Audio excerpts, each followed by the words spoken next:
Viral di media sosial video yang memperlihatkan seorang anak remaja mendorong dan memarahi wanita yang diduga ibunya.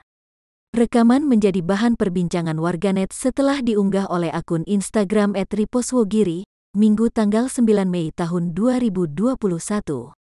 Di awal video tampak ada dua orang yang tengah berada di pekarangan rumah. Satu mengenakan jemper merah sambil memegang handphone.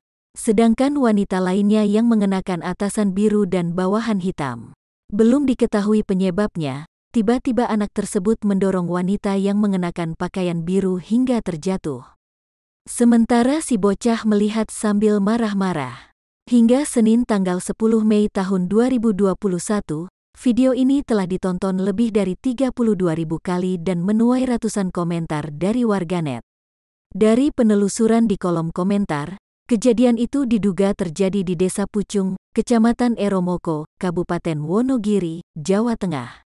Saat dikonfirmasi, Kepala Desa Pucung, Ashari mengatakan, pihaknya masih melakukan klarifikasi. Assalamualaikum warahmatullahi wabarakatuh. Saya Ibu Tukina. Tolong jangan bully anak saya lagi.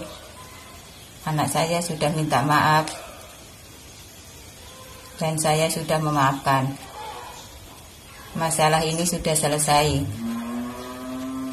Terima kasih untuk perhatiannya. Wassalamualaikum warahmatullahi wabarakatuh.